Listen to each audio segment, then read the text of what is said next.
नमो नमः सर्वेभ्यो। संस्कृतभारत्याः गीताप्रवेशस्य प्रथमभागस्य कृते तृतीयस्य पाठस्य व्याकरणभागः वयम् अधुना पश्यामः। अ, अधुना पर्यन्तं वयं त्रीणि चलच्चित्राणि अस्माभिः कृतानि। प्रथमे चलचित्रे वयं किं दृष्टवन्तः? श्रुत्वसन्धिं वयं वयं दृष्टवन्तः। द्वितीये चलचित्रे जष्ट्वसन्धि चर्त्वसन्धि अनुनासिक सन्धिं च वयं दृष्टवन्तः। तृतीये चलचित्रे अनुस्वारसन्धि परसवर्णसन्धि गुणागमसन्धि सन्धेः अभ्यासम् अस्माभिः कृतमस्ति। अधुना एतत् चतुर्थचलचित्रमस्ति। एतस्मिन् चलचित्रे वयं पूर्वसवर्णसन्धिं सन्धेः छत्वसन्धेः सत्त्वसन्धेः यवलोपसन्धेः च अभ्यासं अधुना वयं करिष्यामः। अहं दर्शिकां दर्शयामि।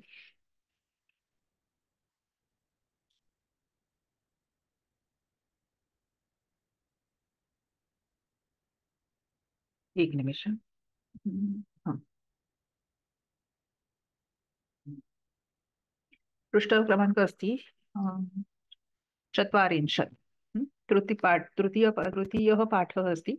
अ, व्याकरणं भागः अस्ति तस्य। पृष्ठक्रमाङ्क चत्वारिंशत्। पूर्वसवर्णसन्धिः। पूर्वसवर्णसन्धिः। अस्मिन् सन्धौ किं भवति? अ, यदि यदि पदान्तात् यदि वर्गीयवर्णात् अनन्तरं यमङ्गणनां विहाय अनुनासिक विहाय अथवा अनुनासिक वर्जयित्वा यदि प्रथमं वर्गीयव्यञ्जनानि सन्ति अनन्तरं यदि हकारः अस्ति तर्हि पूर्वसवर्णसन्धिः भवति। यमङ्गणानां विहाय अनुनासिक विहाय वर्गीयव्यञ्जनात् परं परे यदि हकारः आगच्छति तर्हि पूर्वसवर्णसन्धिः भवति। किं भवति? तत्र हकारस्य तत् वर्गीयस्य चतुर्थव्यञ्जनस्य विकल्पेन आदेशः सम्पन्नः अस्ति। एतत् एषः विकल्पसन्धिः अस्ति, वैकल्पिकसन्धिः अस्ति, नित्यसन्धिः नास्ति। अत्र किं भवति पश्यामः। धर्म्याद् योग हि अस्ति। अत्र धर्म्याद् द योग हि अस्ति। अत्र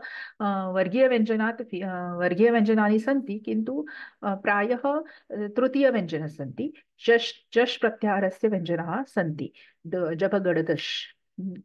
अतः यदि पदान्तात् वर्गीयतृतीयव्यञ्जनात् परे यदि हकारः अस्ति तत्र तद्वर्गीयस्य चतुर्थवर्णस्य आदेशः वयं प्राप्नुमः। धर्म्याद् योग ह द इति तृतीयवर्ण अस्ति तवर्गस्य। तदनन्तरं ह आगच्छति द योग ह। तत्र ह स्थाने तवर्गस्य चतुर्थवर्णस्य आदेशः भवति। तवर्गस्य चतुर्थवर्णः किमस्ति? त थ द ध ध अस्ति। ध वर्णस्य आदेशः वयं प्राप्नुमः। अतः रूपं कथं भवति? धर्म्याद्धि अथवा धर्म्याद्धि वैकल्पिक संधि अस्ति। यदि संधिः करणीयः अस्ति चेत् हकारस्य स्थाने धकारादेशः भवति। तर्हि रूपं भवति धर्म्याद्धि। यदि वैकल्पिक संधि अस्ति अतः संधिः न करणीयः अस्ति तर्हि तथैव तिष्ठति धर्म्याद्धि वाणिक् योगः सति। अत्रापि ग इति ग योगः ग इति तृतीयव्यञ्जनम् अस्ति। अनन्तरं ह अस्ति। ग वर्ण ह वर्णस्य स्थाने चतुर्थवर्णस्य आदेशः घकारादेशः भवति। अथवा सन्धिः न करणीयः अस्ति चेत् ह तथैव तिष्ठति। अतः रूपं कथं भवति? वणिघ् गलाघ वणिघ्घसति अथवा वणिघ् हसति। तद् योगहितम्। अत्रापि द अस्ति तृतीयवर्ण योगः अस्ति। ह स्थाने ध आगच्छति विकल्पेन। अतः रूपं कथं भवति? तद् तद्धितं भवति दलाध अथवा तद्हितं भवति, तथैव तिष्ठति। वैकल्पिकसन्धिः अस्ति, यदि न करणीयः अस्ति चेत् तद्रूपं तथैव तिष्ठति। तद्हितं, धर्म्याद्धि, वणिघः सति तथैव तिष्ठति। यदि सन्धिः करणीयः अस्ति चेत् तत्र चतुर्थवर्णस्य आदेशः वयं प्राप्नुमः। एतस्मिन् सन्धौ किं भवति? पूर्ववर्णस्य सवर्णस्य आदेशः भवति, अतः इति पूर्वसवर्णसन्धिः अस्ति। एकनिमिषम्। पूर्वसवर्णसन्धिः, पूर्वसवर्णस्य द द वर्गस्य अथवा त वर्गस्य चतुर्थवर्णस्य आदेशः भवति, अतः पूर्ववर्णस्य सवर्णस्य आदेशः भवति, अतः पूर्वसवर्णस्य। एतत् किमपि विशेष अस्ति, तद् वयं जानीमः अधुना। जानीमः उद् उपसर्गात् परे यदि स्था धातु अथवा स्तम्भ धातुः अस्ति, तर्हि आदौ स्थितस्य सकारस्य थकारादेशः भवति। उत् योगस्थानम्, उ योग त योग स योगथानं भवति। त तथैव तिष्ठति, किन्तु स स्थाने थ आगच्छति, अतः उत् योग थ योग थानम्। अतः रूपं भवति उत्थानं। तला थला थो किंवा तसं पुन्हा वैकल्पिक संधी असल्यामुळे उत्थानं तसंच राहणार। संपूर्ण पूर्वसवर्ण संधी ही वैकल्पिक संधी अस्ति, अतः संधी करणीयः अस्ति चेत् रूपं भवति उत्थानं, तला थला थो, उत्थानं। किंवा जर संधी नाही करायची तर उत्थानं तथैव तिष्ठति। उत् योगस्तंभनम, उ योगत योगस योगस्तंभनम। अत्रापि सकारस्य स्थाने थकारादेशः भवति। रूपं भवति उत्थ उत्थतंबनम। तोला थोला तो, तोला जोडलाय थो, त्याच्यानंतर परत तो आहे, उत्थतंबनम। किंवा जर संधी नाही करायचा झाला तर उत्थंभनम। अस्तु, अग्रे गच्छामः। अत्र काचित् केचित् रूपाणि, कानिचित् रूपाणि वयं पश्यामः। अत्र अब् अस्ति, अब् योगः ह्रासः। प इति तृतीयव्यञ्जनम् अस्ति क वर्गस्य, अनन्तरं ह आगच्छति, अतः ह स्थाने किं भवति? चतुर्थवर्णः प वर्गस्य किम् अस्ति? प फ फ ह, भ, ह स्थाने भ आगच्छति। अभासः, बला भ। किंवा जर वैकल्पिक संधी करायचं नसेल करायचा तर अभासः तसंच राहतं। त्याच्यानंतर ड अस्ति, अत्र पंचमे उदाहरणे वीड योग हसति। ड अपि तृतीयवर्णः अस्ति, अनन्तरं ह अस्ति, ह स्थाने किम् आगच्छति? ट वर्गस्य चतुर्थवर्णः अस्ति ढ, अतः विड्ढसति डला ढ, किंवा विड्हसति, वैकल्पिक संधि। अनन्तरं द अभवत्। अत्र किम् अभवत्? वर्गीयव्यञ्जनात् परे यदि ह आगच्छति, यमङ्गणान् विहाय, अनुनासिक विहाय वर्गस्य तृतीयवर्णात् परे यदि ह आगच्छति, तत्र ह स्थाने पूर्ववर्णस्य वर्गस्य चतुर्थवर्णस्य आदेशः अत्र भवति। अनन्तरमस्ति छत्वसन्धि। छत्वसन्धि, छत्वसन्धि इत्युक्ते छत्वसन्धि अपि वैकल्पिक संधि अस्ति। पूर्वसवर्णसन्धि वैकल्पिक संधि अस्ति, छत्वसन्धि अपि वैकल्पिक संधि अस्ति। करणीयः अस्ति चेत् आदेशः भवति, न करणीयः अस्ति चेत् तथैव तिष्ठति। अत्र किं भवति? वर्गस्य प्रथमवर्णात् अनन्तरं यदि श श तालव तालव्य श यदि आगच्छति, शः मृगात्ला, वर्गीयवर्णात् परे यदि वर्गस्य प्रथमवर्णात् परे यदि श आगच्छति, तर्हि तत्र श स्थाने छकारादेशः भवति। श स्थाने छकारादेशः भवति। वयं पश्यामः, यच् योग शोकं, य योग च योग श योग ओकम्। अत्र च योग श अस्ति। च इति वर्गस्य प्रथमवर्णः अस्ति, च वर्गस्य प्रथमवर्णम्। अनन्तरं श आगच्छति, तत्र शकारस्य स्थाने छकारादेशः भवति, अतः रूपं भवति यच्छोकं, चला छो। किंवा जर वैकल्पिक संधी आहे, त्यामुळे जर नसेल करायचं संधी तर यच् शोकम तथैव तिष्ठति। मधुलिट योग शेते, मधुली योग ट योग श योग एते। आता इथे ट अपि वर्गीय वर्गस्य प्रथमवर्णः अस्ति, ट वर्गस्य। अतः परे श आगच्छति, तत्र शकारस्य स्थाने शकारादेशः भवति। चकारादेशः भवति अतः इति छत्वसन्धिः अस्ति। सन्धेः नाम छत्वसन्धिः अस्ति।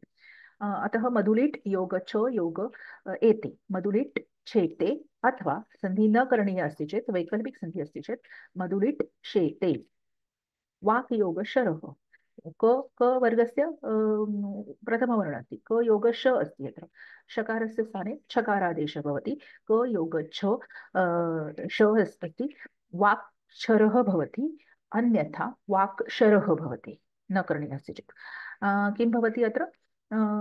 पदान्ते स्थितस्य वर्गस्य प्रथमव्यञ्जनात् परे परे यदि शकारः अस्ति, तत् शकारस्य स्थाने छकारादेशः विकल्पेन भवति, विकल्पेन सम्पन्नः। एतत् एकः लघु नियमः अस्ति। श कीदृशः श तत्र अस्ति? यस्य परे स्वरः आगच्छति, अथवा यर वल यर ल व म, एतस्मिन् वर्णः एते वर्णाः आगच्छति। अत्रापि यच् योग शोकं मध्ये श अनन्तरम् ओ अस्ति, स्वरः अस्ति। मधुलिट् योग शेते मध्ये श अनन्तरम् ए अस्ति, स्वरः अस्ति। वाक्शरः मध्ये श अनन्तरम् अ अस्ति। श परे भवेत्, अथवा यर लव म इति वर्णाः भवेत् तत्र। अतः पदान्ते स्थितात् तद्वर्गीय प्रथमव्यञ्जनात् परे शकारस्य चकारः विकल्पेन आदेशः भवति। शकारात् किन्तु एकः लघु नियमः अस्ति तत्र। शकारात् परे स्वराः अथवा प्रत्याहारः भवेयुः। स्वराः भवेयुः, अथवा यरलवमन इति वर्णाः भवेयुः इति। अत्र छकार छ वर्णस्य आदेशः भवति, अतः एषः छत्वसन्धिः अस्ति। वयं पश्यामः अभ्यासवर्गे पश्यामः। अनन्तरमस्ति सत्वसन्धिः। सत्वसन्धिमध्ये किं भवति? यदि न हलन्त न परे यदि कोऽपि स्वर स्वर अथवा छव प्रत्याहार भवति। छव प्रत्याहार इत्युक्ते किमस्ति? च छ ट ठ त थ इति छव प्रत्याहारः अस्ति। यदि न हलन्त न वर्णात् परे यदि छव प्रत्याहारः अस्ति, इत्युक्ते किं? च छ ट ठ त थ यदि अस्ति, तर्हि तत्र तत् शव प्रत्याहारस्थाने सकारादेशः भवति। सकारादेशः भवति, अतः इति सत्वसन्धिः अस्ति। स आदेशः भवति इति अतः सत्वसन्धिः अस्ति। वयं पश्यामः अर्थकामान् योग तु न योग त अस्ति अत्र। अत्र विशेषः किं भवति? न स्थाने स भवति। अधिकं किं भवति? अनुस्वारः आगच्छति, अथवा अनुनासिक आगच्छति। अतः अर्थकामा अनुनासिक योगस योगतु, अथवा अनुस्वार योगस योगतु, अर्थकामांस्तु अथवा अर्थकामांस्तु। प्रज्ञावादान् योगचो, अत्रापि अत्र त आगच्छति, अथवा अतः न स्थाने सकारादेशः भवति। अत्रापि प्रज्ञावादान् योगचो, न योगच अस्ति, अतः न स्थाने वैकल्पिक अस्ति, अतः अनुस्वार आगच्छति अथवा अनुनासिक आगच्छति। न स्थाने सकारादेशः एव भवति। न स्थाने प्रथमं प्रज्ञावादा योग न योग च योग अ। प्रज्ञावादा योग न स्थाने स भवति, अनन्तरं च भवति, अनन्तरम् अ अस्ति। किन्तु सकारात् परे यदि च आगच्छति, तर्हि वयं जानीमः श्चुत्वसन्धिः भवति। अतः तत्र स स्थाने श आदेशः भवति। प्रथमं सत्वसन्धिः भवति, अनन्तरं श्चुत्वसन्धिः भवति। अतः रूपं भवति प्रज्ञावादांश्च अथवा प्रज्ञावादांश्च। अत्रापि श्लोकान् योगटीकाभिः अत्रापि न योग ट अस्ति। अतः न स्थाने अनुनासिक अथवा अनुनासिक अथवा अनुस्वारस्य आदेशः भवति, न स्थाने सकारादेशः भवति, किन्तु सयोग ट ष्टुत्वसन्धिः अस्ति।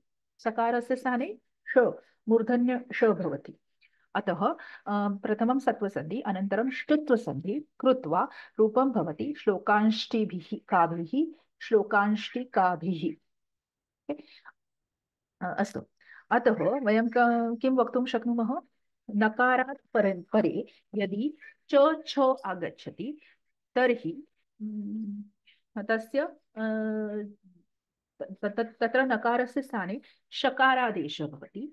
ट आगच्छति तर्हि नकारस्य स्थाने षकारः भवति मूर्धन्य ष। त आगच्छति तर्हि न स्थाने सकारादेशः भवति। किन्तु अत्रापि एकः नियमः अस्ति। यदि कोऽपि अनुनासिक अथवा तत्र आगच्छति, परन्तु यदि यः च छ ट ठ आगच्छति तस्य परे स्वराः अथवा अं भवेयुः। स्वर अथवा अं भवेयुः, अं प्रत्याहारस्य वर्णाः भवेयुः।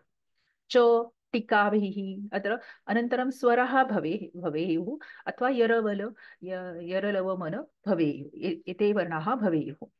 एतदपि सत्वसन्धि नित्यसन्धिः अस्ति। अत्र अपवाद अपवाद अथवा अनुस्वार अथवा अनुनासिक भवति, एषः एक एव अपवादः अस्ति। अथवा किन्तु सम्पूर्ण सत्वसन्धि इति नित्यसन्धिः अस्ति। वयं किं जानीमः अत्र?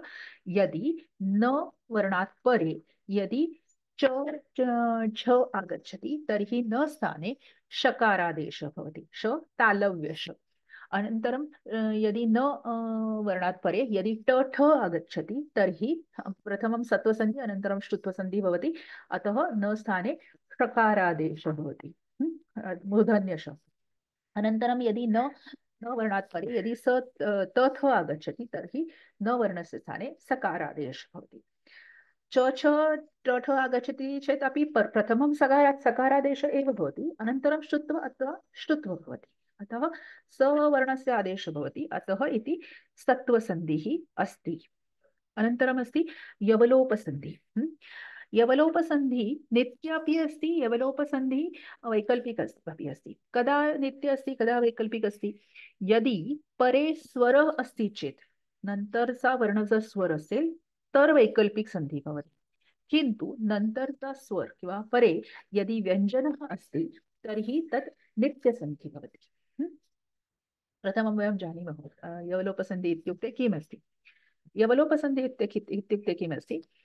अ अथवा आ अनन्तरं यदि य अथवा व अस्ति, तदनन्तरं यदि कोऽपि स्वरः अस्ति चेत् तत्र यकारस्य वकारस्य लोपः भवति। यकारस्य वकारस्य लोपः भवति, अतः अस्य नाम अस्ति यवलोपसन्धिः। य वस्य लोपः भवन्ति, यकारस्य वकारस्य लोपः भवति। अ आ अनन्तरं यदि य अथवा वो अस्ति, परे यदि कोऽपि स्वरः अथवा व्यञ्जन अस्ति तर्हि यकारस्य वकारस्य लोपः भवति इति यवलोपसन्धिः अस्ति। वयं पश्यामः ते योग इमे, त योग इ क्षम्यतां, त योग ए योग इ योग मे। अत्र किं भवति? वयं जानीमः अयादिसन्धिः अस्ति, यान्तावान्तसन्धिः अस्ति। ए अनन्तरं कोऽपि वर्णः आगच्छति, कोऽपि स्वरः आगच्छति चेत् ए स्थाने अय आदेशः भवति।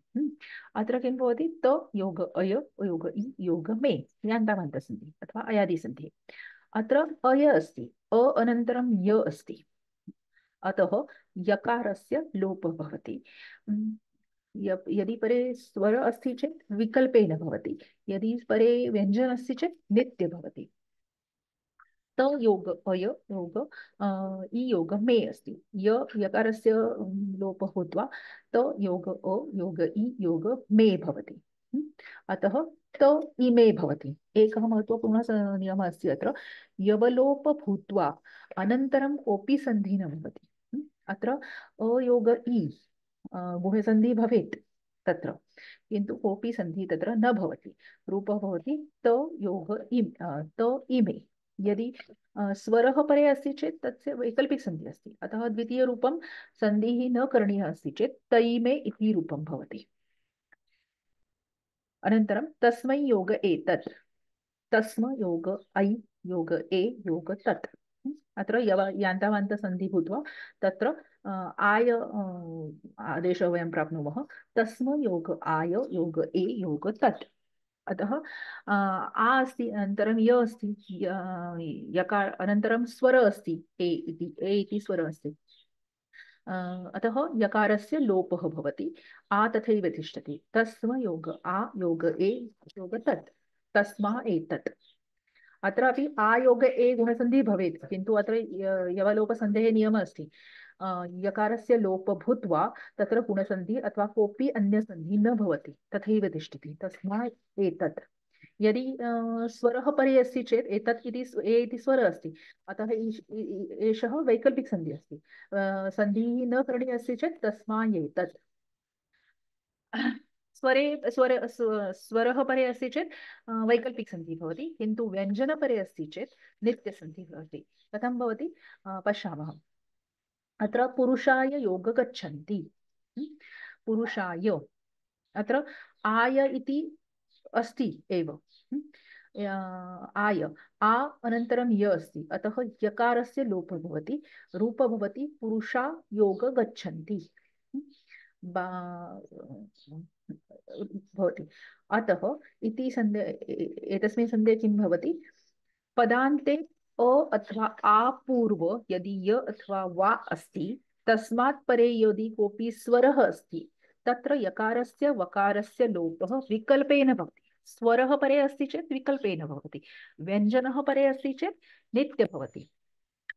लोपे कृते निमित्ते लोपे कृते निमित्ते सन्धिः कोऽपि अन्यसन्धिः न भवति। अनन्तरं गुणसन्धिः अथवा किमपि सन्धिः कोऽपि सन्धिः न भवति तत्र। यदि व्यञ्जनं परम् अस्ति चेत् नित्यं लोपः भवति, यदि स्वरं परे अस्ति चेत् वैकल्पिक सन्धिः भवति। अतः पदान्ते विद्यमानस्य अकारपूर्वस्य आकारपूर्वस्य वा, म्हणजे अकार किंवा आकार जर पूर्व असलेला असा यकारस्य वकारस्य च स्वरे परे, म्हणजे यकार वकाराच्या पुढे जर स्वर आला तर विकल्पेन लोपः भवति। यकारस्य वकारस्य विकल्पेन लोपः भवति। व्यंजनपरे तु नित्यम, म्हणजे व्यंजन परे आला तर यकार वकार लोप हा निश्चित होतोच। जर स्वर पुढे असेल तर विकल्पाने होतो। लोपे कृते निमित्तस्य तद्भावे अपि स्वरसन्धिः न भवति। म्हणजे लोप केल्यानंतर, यकार वकाराचा लोप केल्यानंतर जरी निमित्त पुढे असेल, सद्भावे असताना सुद्धा कुठलाही स्वरसंधी पुढे होत नाही। अस्मिन् सन्धौ यकार वकारस्य लोपः भवति इति, अतः अस्य नाम यवलोपसन्धि इति अस्ति। वयं किं पश्यन् स्टाप् शेर् करोमि, एकवारं पुनः स्मरणं वयं कुर्मः। पूर्वसवर्णसन्धि मध्ये किं भवति, पूर्वसवर्णसन्धि छत्वसन्धि वैकल्पिकसन्धि अस्ति। सन्धौ किं भवति, सन्धिमध्ये किं भवति, यदि वर्गीय अनुनासिक विहाय यदि वर्गीय व्यञ्जन अस्ति, अनन्तरं यदि ह अस्ति, तत्र हकारस्य स्थाने तद्वर्गीय व्यञ्जनस्य चतुर्थ व्यञ्जनस्य आदेशः भवति। पूर्ववर्णस्य सवर्णस्य आदेशः भवति, अतः पूर्वसवर्णसन्धिः अस्ति। छत्वसन्धि अपि वैकल्पिक सन्धिः अस्ति। तत्र किं भवति, वर्गस्य प्रथमवर्णस्य अनन्तरं यदि श अस्ति, मूर्धन्य श, कीदृश श अस्ति तत्र, एतादृशः श अस्ति यस्य परे स्वरः अस्ति अथवा अम् प्रत्याहारः अस्ति। य र ल व म न इति वर्णः भवेत् तत्र। एतादृशः श तालव्यश यदि परे अस्ति, वर्गीय व्यञ्जन वर्गस्य प्रथमव्यञ्जनं पूर्वमस्ति चेत् श स्थाने छ भवति। एषः अपि वैकल्पिकसन्धिः अस्ति। इति इति छत्वसन्धि। सत्वसन्धि किं भवति? न हलन्त न परे यदि च छ आगच्छति तर्हि तालव्यश शकारस्य आदेशः भवति। यदि परे ट ठ अस्ति तर्हि ष मूर्धन्य शकारादेशः भवति। यदि परे त थ अस्ति, न हलन्त न वर्णात् परे यदि त थ अस्ति तर्हि सकारादेशः भवति। च छ ट ठ स्थाने अपि प्रथमं सकारादेश एव भवति, किन्तु अनन्तरं प्रथमं सत्वसन्धि भवति, अनन्तरं श्चुत्व अथवा श्टुत्वसन्धि भवति। अतः न वर्णात् परे यदि च छ आगच्छति चेत् शकारादेशः भवति, ट ठ आगच्छति चेत् षकारादेशः भवति, त थ आगच्छति चेत् सकारादेशः भवति। अस्ति चेत् आगच्छति इति योग्यवर्ण योग्यपदं न, त थ अस्ति चेत् सकारादेशः भवति। यवलोपसन्धि। संधौ किं भवति? यदि अ अथवा आ अनन्तरं यदि य अथवा व अस्ति, तस्य य अथवा व यकारस्य अथवा वकारस्य लोपः भवति। कदा भवति? यदि परे स्वर अथवा व्यञ्जन अस्ति चेत्। यदि परे स्वरः अस्ति चेत् विकल्पेन भवति, यदि परे व्यञ्जनम् अस्ति चेत् नित्य भवति। यकार वकार लोपः भवति। यकार वकार लोप भूत्वा अनन्तरं कोऽपि सन्धि न भवति। निमित्त अस्ति चेत् अपि कोऽपि सन्धि तत्र न भवति। गुणसन्धि अथवा अन्य कोऽपि सन्धि तत्र न भवति।